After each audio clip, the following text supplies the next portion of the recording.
Hey Chile-Heads, welcome back to Red or Green. Today, in the spirit of St. Patrick's Day, we're going to make some shepherd's pie. And shepherd's pie may seem like a complicated recipe, but it's actually pretty simple. You're going to love this recipe. It comes together fairly quickly. We're going to add a little bit of New Mexican flair in there by adding some green chili powder. So if you haven't subscribed, don't forget to subscribe. Share this channel with someone who you think would like to learn a little bit about New Mexican cooking and New Mexican food.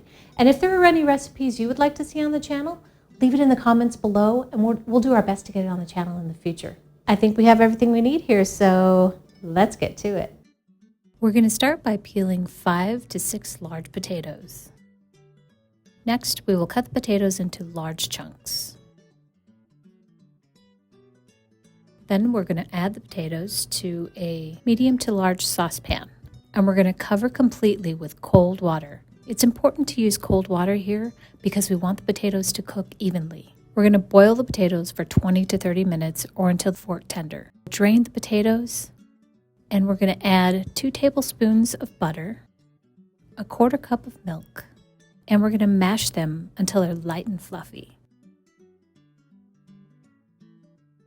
Now we're going to set our potatoes aside while we cook our meat mixture. Start by cooking a pound of ground beef in a medium to large saucepan. We're going to cook on high until the meat is completely browned.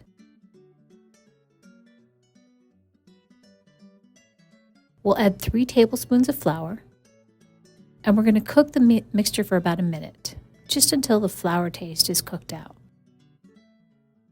We'll add a tablespoon of green chili powder, and we're going to cook for 1 more minute. At this point, I want to turn the heat down to low because I don't want it to burn. Then we'll add 2 cups of beef broth, 1/2 cup of Irish cream stout, and we're going to stir and bring it up to a boil. We're going to let this cook for about 20 minutes. Then we'll add a 1/2 teaspoon of salt and our peas and carrots to the meat mixture.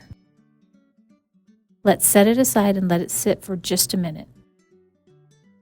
Next, we're going to line our baking dish with 1/2 of the breadcrumbs, and we will pour in our meat mixture.